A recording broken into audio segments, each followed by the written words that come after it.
Based on the Defense Intelligence Agency classifications of extraterrestrial groups, which I had access to, information relating to that, there are two groups, or two classifications of grays. The first one are the Ebens. The Ebens came to us here in 1947 when one of their crafts crashed in Corona, New Mexico, in Horse Mesa. And we recovered one live ET, one Eben. He was in captivity in 1952. The second classification of grays are the haploids. They look similar to the Ebens, but they come from a different planet. They look different in respects to size and pop culture or society in general that had access to both the Ebens and haploids confuse them. And they classify them all in one category, but that's wrong. When we're looking at grey species, we're dealing with so many different appearances, and yet they've all got the similar quality which makes them a grey. So it seems to be, from my perspective, that they've been hybridized multiple times, and we're seeing a lot of different types of features. So there's a basic small 2 foot, 3 foot tall grey who's pretty much just a robot.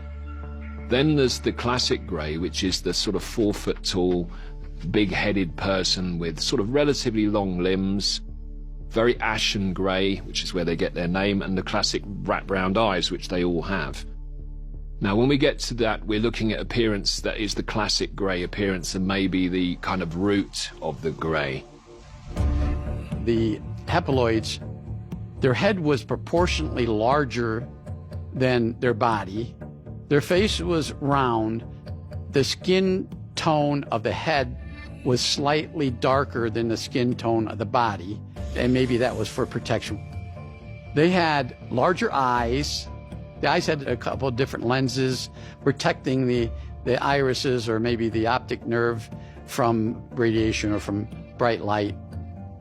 The mouth had just a small slit, but it could widen. They could widen the mouth. The ear canal was small, exterior, larger interior. Their hearing, they had a huge vessel inside their ear canal. The haploids had teeth, or something that we would consider teeth, a hard palate, so to speak. The haploids had different organs, almost similar to ours. They had a heart, or what we would consider a heart, and they had one big organ that straddled the heart, which we would consider a lung. They had two different gullets or stomachs. I think the description by one particular physician was that the skin was very fibrous. We couldn't identify what that fiber was. We first thought it was a protective layer. The exterior of the haploids would change, or it would glow, or it would darken somewhat, the fibrous material. And that was, we think, some form of protection.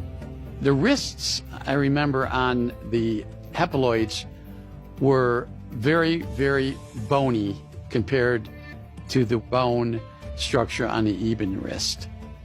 And that allowed the haploids to move their hands in very strange ways, nothing like what a human could move their hand, almost 360 degrees.